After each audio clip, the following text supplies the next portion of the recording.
transactions are down 20-25%, which they are. But again, to put it into perspective, if these are the projections for next year from Fannie, Freddie, MBA, NAR, and if we end up around 5 million home sales, we're going to come off of a market in 2021 where we did 6.2, something like that.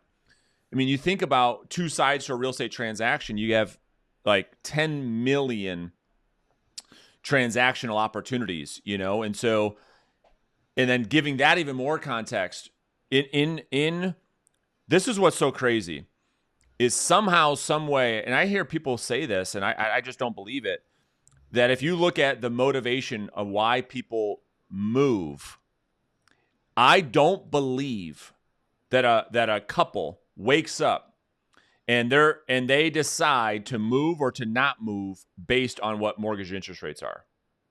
Right. Hey, babe, mortgage interest rates are down. Let's move. No. It's because they got pregnant. The kids left the house.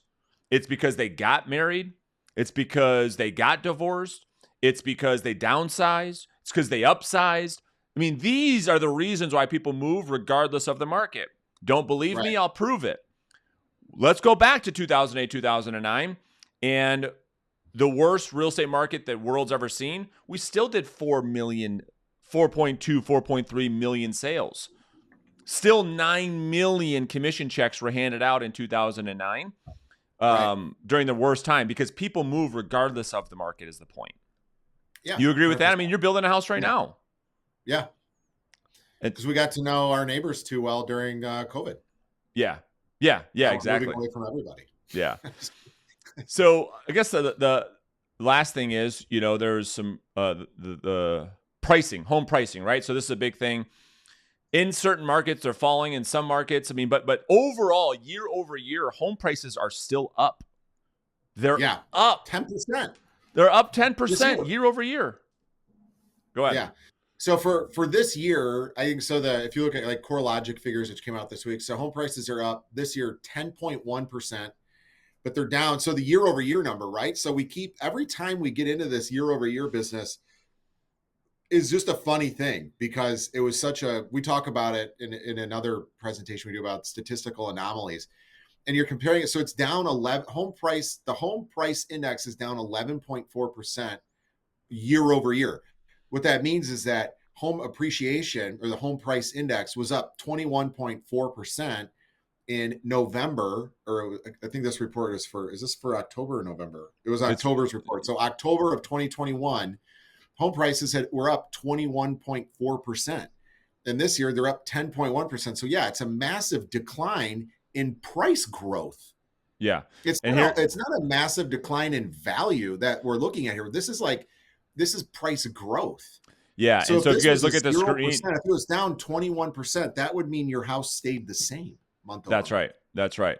And this is what you were referring to. So this is the Case-Shiller Home Price Index that just came out on the 6th of December. This is the most recent data. And the year over year, just to Steve's point, 10.1% increase in home prices. So we show you this, and here's their forecast for next year is up another 4% in 2023. We show you this. Why? Because the main headline right now is home prices declining, all this down 20, 30, 40, 50%. It's just literally clickbait. That's literally the whole thing. Like, there's no data to support that whatsoever, Yeah. So anyway. That's better news, all right? Like, people love that kind of news. It supports that. Well, it works. It absolutely works. We pump, the facts. I won't call it good news. We're just reporting facts. Nobody watches our show. If the shows that fear false information and manipulate the data, they get millions and millions and millions of people to watch their shows. So the reality is it works. So I understand why CNBC smashes these headlines, because, dude, they're trying to sell advertising, Yeah, for sure. And Diana Olick, she's probably got a $10 million salary to sit there and smash the housing market on national television every morning. No one's paying me. No one's paying me that to share the news. Believe me. Yeah. And if you go back and look at some of Diana Olick's, historical predictions and things like that, she doesn't have, like, a lot of the people that are calling for, different economic events and things like that, or like their history on whether or not inflation is high or low and things like that. Like, even with some of the Federal Reserve members, I mean, these people are publicly tweeting, their forecast or what they believe, and they're just, I mean, like, tweet after tweet, month after month, they're wrong, and now they're coming out. It's like, oh, you're still supposed to be this like respected voice in this field, but you've gone ahead and made public information that's inaccurate. So you do, like, even with that Diana Oleg, like, you have to take that with a grain of salt. You've got to have the discipline to go in and actually read that data and think about it, just just the context of the data, and rather than just like what you think that headline means. Yeah, and oftentimes the headline that gets the click will actually say the exact opposite of the headline. And so it's amazing. And so literally that is the proof that the title of the thing, just to win the click, is just that, is to win the click. That when you read the headline, when you read into the data, that it says the exact opposite. So like a real good one just came out the other day with realtor.com, and I was going to try to find it, but it was like, 2023 is in, the housing market is doomed for 2023. And then in the data, it says the housing market in 2023 is going to be just fine. It's like, yeah, you just got to get the eyeballs. I mean, that's what their advertisers need them to do. I sent you one last week from Axios. Remember, we were trying to find, I never Yeah. That Axios website. Like, I go on there now, I'm trying to check it out. Like, stories come and go. It's like a feed or something. You can't go back and get anything. I'm not cut out for that kind of nonsense. But there was an article there I sent you the link for, which disappeared. But it that had it was the same thing. It said like home price crash coming, and then in the art, literally, like, it said, in conclusion, housing market seems like it's stable, and there is going to be demand to absorb this and that. In the last, like, the conclusion of the whole article was that, like, it was completely contradictory of the headline, which was, I was like, man, it's craziness. Wow. Yeah. Let me hold on. I want to find this just because it's so good, and then we can end this for the people. This is so funny. I love this. Foreclosures. What is it called? Surging. All right, so realtor.com comes out with this thing. Let's see if I can find this. This is so, I just want to give people like context. Article. You know how like people on those big shows have like people that work for them on the podcast, like, hey, Susie Q. Jamie, pull that up on the screen. Yeah, pull that up. We don't have that, you guys. So Steve and I are having to do that ourselves. So we should get a Google list. Like, when our kids are out of school for the summer, they can come help us. So like Christmas break coming up, we'll just have them like sit in the studio and Google stuff for us. Yeah, exactly. That's kind of, I agree. Housing trends. Except for it'd be like getting ready routines, it'd be like the morning routines is what we'd be looking at. Boom. All right, so check this out. All right, this is so good. I'll share my screen. This is hilarious, actually. So peep this. All right, let's do a little reading. So here's the headline. Can you see my screen okay? Yeah, I love it. It's a good screen. All right. Foreclosures are surging. Repeat of the Great Recession looming. And then they go, so they talk about all the data. They're up 57% compared to a year ago, which is the default. We'd already talked about why that is. And so we gave some data. Hang on, go back. If you go back, it says that 3,770 completed foreclosures were completed in the month.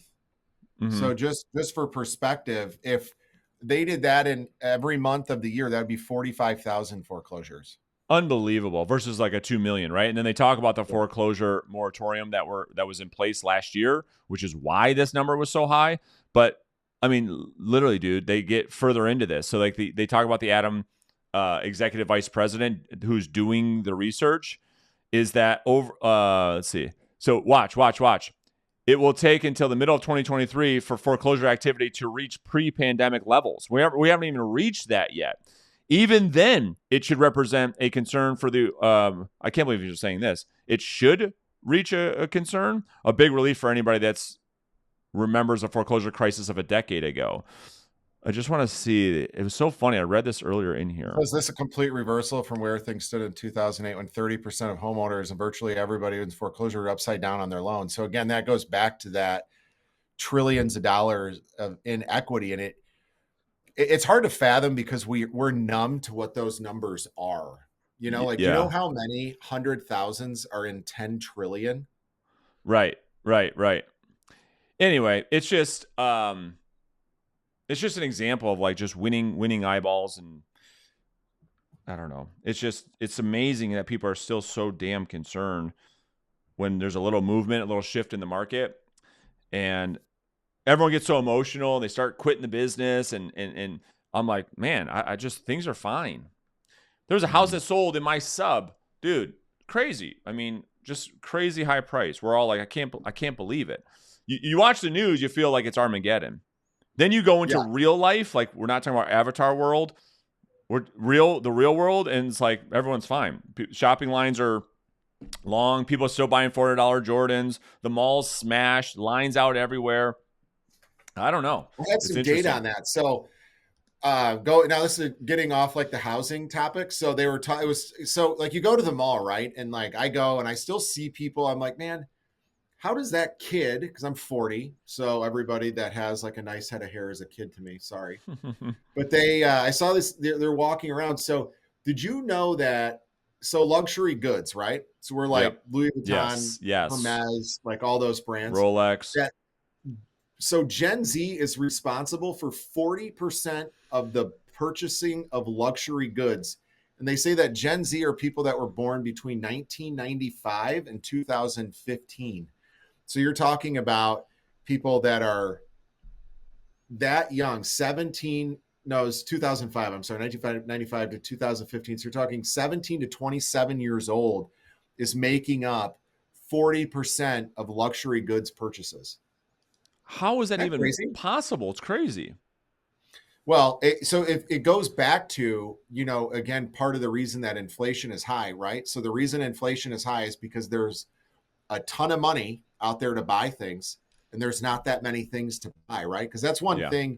Like luxury goods have done that forever. Like even if you think about like a Lamborghini or a Ferrari, they will make the greatest car. Ferrari could make they can make $1,400,000 cars, and they would sell every one of them. So what does Ferrari do? They make like 300 of them. Sure. Because they know that it's a privilege to have that car, not only to own it, but to get your hands on one, right? And these luxury good manufacturers, while it's not the same scale, but they make it harder to get. And so what happened is we pumped trillions of dollars into the economy over the last couple of years, which, yes, like, and everybody thinks that right up front about being like stimulus checks, but it's not. It's also having relaxed monetary policy, which has allowed corporations and big companies to pay all-time high wages, which is putting a ton of money in people's pockets. And there's a ton of like side hustles now. So you can work, like I know people that work full-time corporate jobs. And like, dude, I don't have anything to do on the weekends. I do DoorDash, make like $500 or $600 a weekend, which I'm like, maybe that's how people are buying Jordans. Maybe they're just popping a little DoorDash. Yeah, maybe. So listen, next week, you guys, there'll be a lot of things that to share that will drive mortgage rates and the housing market as we get into the beginning of 2023. And like always, we'll bring you an update every week with what's happening. We can bring you the facts, and then you can take those facts to help navigate your life. Whether that you're in the business or you're a consumer, you get to decide what you want to do. Our job is to bring you the information. You get to decide what you want to do with it. So, Mr. Frosty, appreciate you like always.